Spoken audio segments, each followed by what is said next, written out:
อืมสบายดีพี่น้องบ่ค่อยจะพามาเบิ่งดอกไม้สีเหลืองพี่น้องวันนี้ดอกไม้สีเหลืองกำลังเบ่งบานอยู่หน้าห้องเรียนของบ่อขวัญในห้องเรียน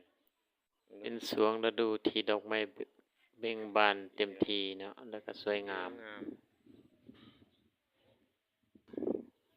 ปลูกรับหน้าบ้านหน้าเรือนหน้าห้องเรียน แต่บางคนก็บ่ฮู้ว่าต้นดอกไม้หยังแต่ว่าฮู้แต่มันเป็นสีเหลืองแบบนี้เนาะเพิ่นนำมาปลูกมีอยู่2ต้นอยู่หน้าโรงเรียนต้นทรงพระโอษฐ์ก็เป็นอีกตัวแทนแห่งความเจริญรุ่งเรืองเป็นดอกไม้ที่สวยงามหากพี่น้องเฮาสอกหามาปลูกได้เด้อ